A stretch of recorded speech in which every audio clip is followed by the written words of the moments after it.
A 21-year-old woman was killed in a bungee jumping accident in Brazil after staff failed to attach her safety line before throwing her off a bridge. Maria Eduardo Rodriguez de Freitas was taking part in a jump from Skeleton Bridge in Sao Paulo State when the fatal mistake occurred. Witnesses told investigators that employees released her before connecting the rope that was supposed to secure her to this attraction. Video from the scene shows workers carrying Maria toward the edge of the bridge and launching her into the jump. Moments later, shocked bystanders can be heard yelling that the rope was missing after realizing she had not properly been attached. She fell approximately 131 feet to the ground below. Right before this accident, Maria actually shared photos and videos on social media documenting her experience. She was excited to do this. In one post, she jokingly asked who the crazy person was who was letting her jump off of a bridge. After realizing that Maria did not have the rope attached to her and she actually fell onto the ground, emergency crews were called.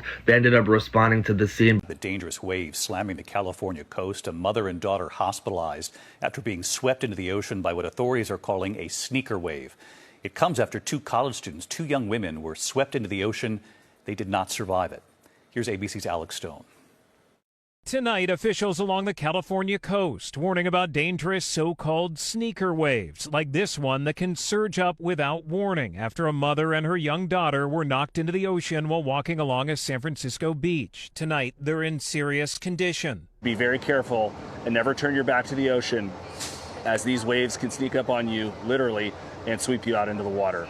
Bay Cadet says she's lucky to be alive. She says she was fishing off another beach when a sneaker wave swept her away. I knew at that moment that it was going to take me. It swallowed me up very easily. The ocean is not our friend. It comes after a deadly week on California beaches with the threat of sneaker waves, rip currents, and high tides. Two college students died after being swept off a beach near Santa Cruz. And in Laguna Beach, a 5-year-old girl was killed after waves pulled her into the sea.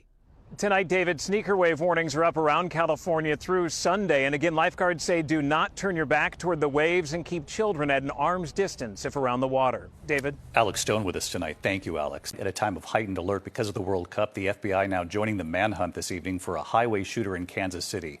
A series of shootings reported on I-70 and I-670 with people on the way to a match being played there. Police say at least one person killed, several wounded.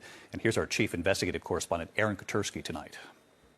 Tonight, in the shadow of the World Cup, an urgent manhunt for the suspect in a string of highway shootings. One shooter last seen in the area of I-70. Kansas City police say this man, Oscar Sanchez Munoz, shot 5 people, killing 1 and injuring 4 others. They were driving down the highway or roadway when 1 or more shots were fired into their vehicles. Tonight, the FBI is offering a $25,000 reward for information leading to his arrest. Police say after Sanchez Munoz shot into one of the cars, the driver died when the vehicle crashed. The shootings also injured a teen and 3 adults, among them an Uber driver taking fans to a World Cup match at Kansas City Stadium. All of the gunfire happened within a few miles of the soccer pitch. This is one person that's responsible for a series of shootings. We have law enforcement agencies, federal, state, and local, all looking for him right now as we speak. Police descended on 2 homes where they thought Sanchez Munoz could be. One caught fire. At the other, spent shells from the ammunition police used to get inside, littering the ground. Several windows shattered.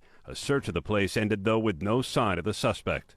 Police said there's no known connection between these shootings and the World Cup and no apparent motive, David. And tonight the FBI says the suspect should be considered armed and dangerous. David? Aaron Katersky with us tonight. Aaron, thank you.